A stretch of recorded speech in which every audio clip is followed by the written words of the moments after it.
Students, कैसे हैं आप सब। आप लोगों को हम सुशील मिश्रा पिछले वीडियो में जीवों में जन्म पढ़ा रहे थे।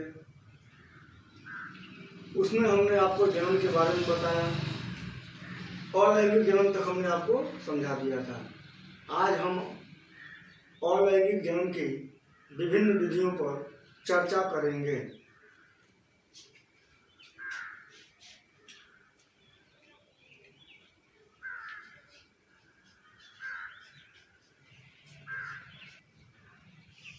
अलैंगिक जन्म की विधियां, मेथड्स ऑफ एसेक्सुअल रिप्रोडक्शन। देखिए, अलैंगिक जन्म की मुख्यतः 5 विधियां हैं जो हम आपको बताने जा रहे हैं। एक बात आपको ध्यान रखना है कि इसमें मोस्टली सारे क्वेश्चन एग्जाम्पल से ही पूछे जाते हैं। इसलिए अलैंगिक जन्म की विधि का नाम तथा उसका एग्जाम्पल आपको याद रखना है। इसकी पहली विधि है सरल द्विविभाजन। सरल द्विविभाजन,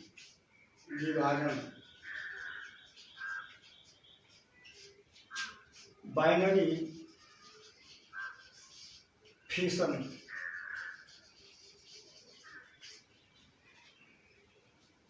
जैसा कि आप सब जानते हैं कि अलैंगिक जन्म में सिर्फ एक ही जनक जीव की आवश्यकता पड़ती है तथा वह जनक जीव अपने ही समरूप दूसरा संतति उत्पन्न करता है, इसलिए इसको हम क्लोन कहते हैं।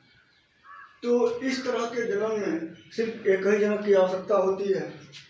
सरल विभाजन में एक जनक जीव का शरीर की कोशिका भित्ति पर खांच बनना शुरू होता है। धीरे धीरे यह खांच और गहरा होता जाता है इस तरीके से, और जैसे जैसे खांच गहरा होता जाता है तो धीरे धीरे उसका डीएनए रेप्लिकेट होने लगता है और डीएनए द्विगुणित हो जाता है और खांच जो है एक दूसरे में सट जाता है।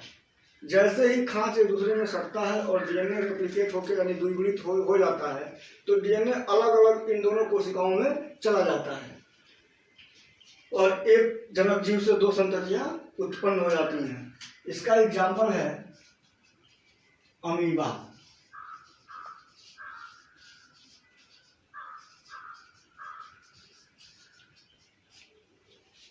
इसकी दूसरी विधि है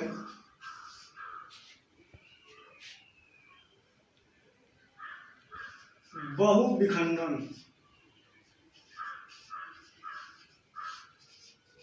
बहुविखंडन इसको कहते हैं मल्टीपल फ्यूजन।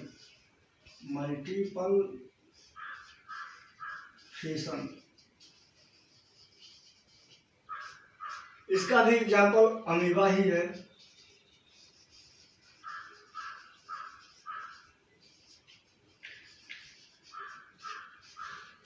मल्टीपल फ्यूजन हमेशा प्रतिकूल परिस्थितियों में होता है। जब परिस्थितियां प्रतिकूल हो जाती हैं, जब जनन योग्य परिस्थितियां नहीं रहती हैं, उस कंडीशन में अमीबा अपने कूटपादों का प्रत्याहरण कर लेता है और जब अपने कोशिका भित्ति के ऊपर एक सिस्ट बना लेता है, उसके बाद वह जल को सोख लेता है और फूल जाता है। फिर कुछ समय बाद उसके अंदर अनेक बीजाणु अमीबा हो जाते हैं। अनुकूल परिस्थितियां आने पर यह सिस्ट वाल फट जाता है और अनेक बीजाणु अमीबा बाहर चले जाते हैं, वृद्धि और विकास करके नया अमीबा तैयार कर देते हैं। 3 अलैंगिक जन्म की विधियों में तीसरा विधि आता है खंडीभवन, फ्रेगमेंटेशन। इसका एग्जाम्पल है स्पायरोगायरा। स्पायरोगायरा और यूलोथ्रिक्स।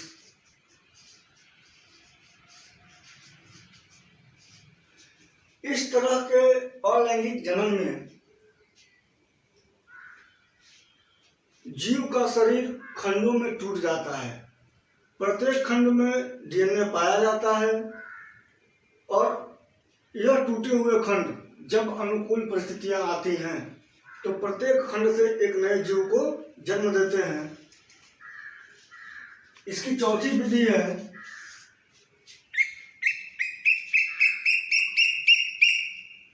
मुकुलन, जिसको अंग्रेजी में बडिंग कहते हैं। इसकी पांचवी विधि है पुनरुद्भवन,